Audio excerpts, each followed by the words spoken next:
नमस्कार प्रिय दर्शकों, आप सभी का बहुत बहुत स्वागत है, अभिनंदन। और आप हमारे आज इस चैनल में जुड़ने के लिए आप सभी सादर आमंत्रित हैं। मैं ज्योतिषाचार्य श्री कृष्ण शास्त्री आप सभी को चलिए आज चर्चा करते हैं। विशेष विषय हमारे सामने आता है कि हम स्वास्थ्य को लेकर बहुत परेशान हैं।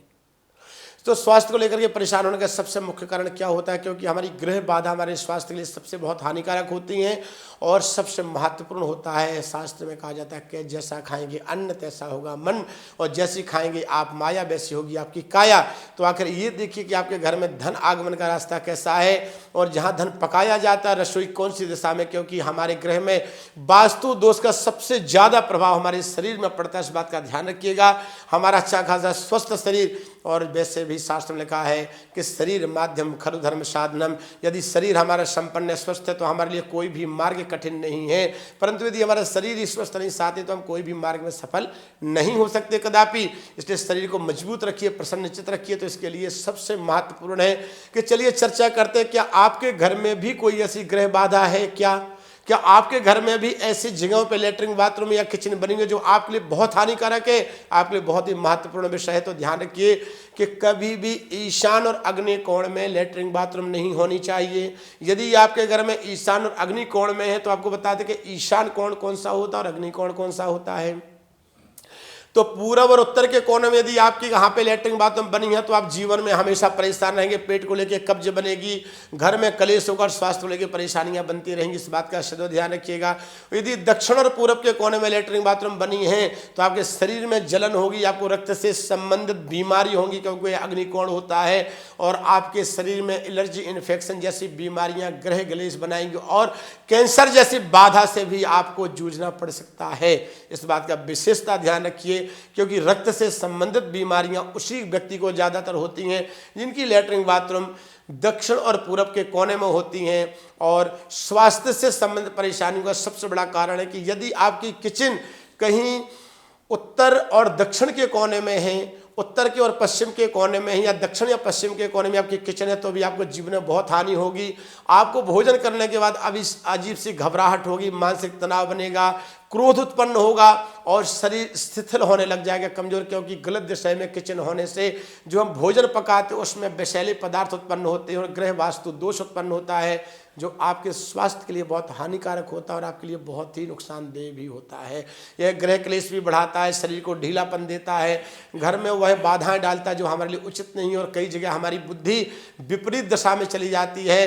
तो जाकी रही भावना जैसी ता देखी प्रभु मूर्त तैसी, जैसे भावना से भोजन किया जाए वो भावना हमारे शरीर में जागृत होती है। इसलिए आप सभी से निवेदन है कि आपके घर में यदि ऐसी कोई बाधा है तो उसका निवारण जरूर कीजिए। और यदि इस बात का भी ध्यान रखिए आप कि आप जब शौचालय में बैठते हैं तो शौचालय में जो बैठने की दिशा है वह बहुत महत्वपूर्ण होती है। ये बहुत ही गूढ़ विषय है। इस बात को ध्यान रखिए कि यदि आप शौचालय के समय में दक्षिण को मुख करके बैठते हैं तो आपके लिए बहुत ही महत्वपूर्ण है, क्योंकि शौचालय की सही दिशा यही होती है। और यदि आप उत्तर को मुंह करके बैठते हैं, पूरब को मुंह करके पश्चिम को, तो आपके पेट में कब्ज बनेगा, आपको स्वास्थ्य को लेकर परेशानियां होंगी और आपका पेट कभी तरीके से साफ नहीं होगा। और वहां से आप बाहर निकलेंगे तो आपके शरीर में चिड़चिड़ापन रहेगा, क्रोध रहेगा और आपके शरीर में ऐसा लगेगा जैसे कमजोरी ही कमजोरी है। तो यह भी बहुत ही महत्वपूर्ण ध्यान देने वाले टिप्स है, क्योंकि वास्तु दोष से लोगों के जीवन में अपार संपत्ति को नष्ट होने में वक्त नहीं लगता है। और वास्तु दोष यदि घर में सही तरीके से वास्तु की स्थापना हो और वास्तु से सब हमारे घर में जगह पे जगह स्थित हो तो हमारे घर में धन धान की वृद्धि आने में भी वक्त नहीं लगता है। तो चलिए इसी के साथ हम चर्चा करेंगे कुंडली के विषय में। हमारे सामने लाइव में कुंडली आ रही है, तो हमारे सामने कुंडली आ रही है। विवेक मिश्रा जी, बहुत बहुत शुभकामनाएं विवेक जी आपको। तो चलिए चर्चा करते हैं। विवेक जी, आप हमारे साथ प्रयागराज उत्तर प्रदेश से जुड़े हुए हैं और बहुत ही अच्छी जगह से जुड़े हैं। शास्त्र कहता है कि माघ मकर रवि गति जब होई तीर्थ पतहि आव सब कोई। माघ के महीने में मकर की संक्रांति में प्रयागराज में मेला लगता है और वहां पे कौन कौन आते हैं? देव दनुज किन्नर नर श्रेणी पावहि मज्जहि सकल त्रिवेणी।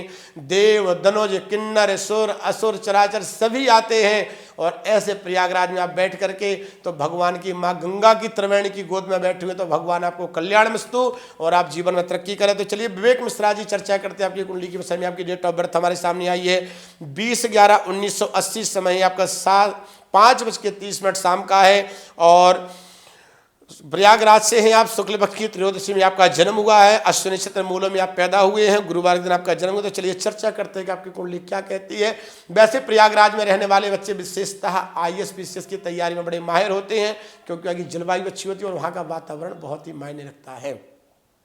अभी हम इसी विषय में चर्चा कर रहे थे कि हमारे आसपास का पर्यावरण, पर्यावरण किसे कहते हैं? हमारे चारों तरफ फैला हुआ जो आवरण होता है, उस आवरण में जैसे हम जीवन व्यतीत करते हुए हमारे लिए पर्यावरण होता है। तो हमारे चारों तरफ का फैला हुआ आवरण शुद्ध और सुंदर होना चाहिए। हमारे अगल बगल वृक्ष होने चाहिए। तो इलाहाबाद प्रयागराज में बहुत वृक्ष हैं और मानसिक स्थिति बहुत अच्छी रहती है, क्योंकि वहाँ का वातावरण अच्छा है। तो घर में भी वातावरण को सुंदर और सुशील बनाए और घर में इस प्रकार का रखे कि जो आपके जीवन की लाभप्रद हो। तो चलिए विवेक मिश्रा जी चर्चा करते हैं। वृषभ लग्न की कुंडली और मेष राशि है, मूलों में आपका जन्म हुआ है। तो मूलों में जन्म होने से व्यक्ति क्रोधी, तेज और चिड़चिड़ा स्वभाव वाला होता है। वृषभ लगन से आदमी हट्टा कट्टा होता है और सीना उठा करके चलने की आदत होती है। बहुत अच्छी लंबी हाइट नहीं होती है, परंतु अच्छा होता है। और अपने लग्न का स्वामी शुक्र जो है वह अपनी ही तुला राशि में 6th हाउस में बैठा है। तो आपके जीवन में उलझन, विवाद, परेशानी आएंगी, परंतु अपनी ही राशि में शुक्र होने से उसका दोष आपके ऊपर लागू नहीं हो पा रहा। आप जीवन में सफलता प्राप्त करेंगे।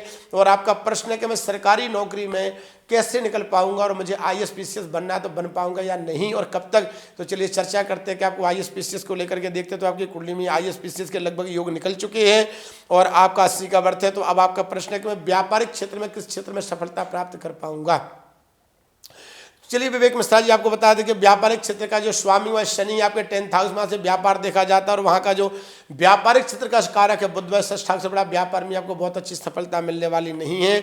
यदि आपको सफलता मिल रही है तो शिक्षा क्षेत्र में मिल रही है। आप कोचिंग सेंटर चलाइए या आप इस तरह की शिक्षा का दान कीजिए, क्योंकि गुरु आपके 5th हाउस ज्ञान भाव में बैठा है शनि के साथ में। तो शिक्षा की वृद्धि आपके लिए बहुत ही महत्वपूर्ण है। कोचिंग सेंटर, शिक्षा से जुड़ा काम, पुस्तकों की स्टेशनरी, ऐसे कार्य में आपको सफलता मिलेगी। लेक्चरर का काम कर सकते हैं आप और साथ में एडवोकेट का काम भी कर सकते हैं। इन कामों में आपको सफलता प्राप्त होगी विवेक जी। और साथ ही साथ आपका समय भाग्य उदय की ओर भाग रहा है। शनि आपके गोचर से मकर राशि भाग्य भाव में चला, आपके लिए समय अनुकूल है। और आप देखिए जनवरी के बाद से आपके जीवन में काफ़ी भाग्य में परिवर्तन होगा और आपकी 17 अप्रैल 2022 को शनि देवता आपके 10th हाउस में जाएंगे, आपको मजबूत करेंगे, कर्म भाव को प्रबल करेंगे और साथ ही साथ आपको भाग्य की दिशा निर्देश भी करेंगे और आपको काफ़ी क्षेत्रों से लाभ प्राप्त होगा। तो विवेक मिश्रा जी आपके 3th हाउस में राहु बैठा है कर्क राशि में। तो आपको सहयोगियों के द्वारा लाभ मिलेगा। पराक्रमी है, मेहनती है, परिश्रमी है, साहसी है और आप राहु के द्वारा अपने सहयोगियों से लाभ प्राप्त करेंगे। तो आप इस तरह के कार्य क्षेत्र में तरक्की कर सकते हैं। और आपको साथ ही साथ एक नीलम रत्न धारण करना है और हो सके तो आपको एक उपल रत्न भी धारण करना है, आपके लिए बहुत ही महत्वपूर्ण है। और साथ प्रत्येक शनिवार को आपको शनि भगवान को पीपल के वृक्ष में सरसों के तेल का दीपक जलाना है और सरसों का तिल शनि भगवान को चढ़ाना है। ऐसे कार्यक्रम से आपके भाग्य में वृद्धि होगी, अनेक प्रकार की सफलता मिलेंगी और बहुत बहुत शुभकामनाएं विवेक मिश्रा जी। चलिए आगे चर्चा करते हैं। जुड़े रहिए हमारे कृष्ण आस्था ज्योतिष परामर्श केंद्र के साथ में। हमारे चैनल को सब्सक्राइब और लाइक जरूर करते हैं, यही आपकी गुरु दक्षिणा है। और बगैर दक्षिणा दिए हुए कार्य सिद्ध नहीं होता, तो अपनी दक्षिणा जरूर कीजिए। तत्काल अपने सब्सक्राइब कीजिए और लाइक कीजिए और बने रहिए नई नई खबरों के साथ में कृष्णा आस्था ज्योतिष परामर्श केंद्र के साथ में। बहुत बहुत शुभकामनाएं।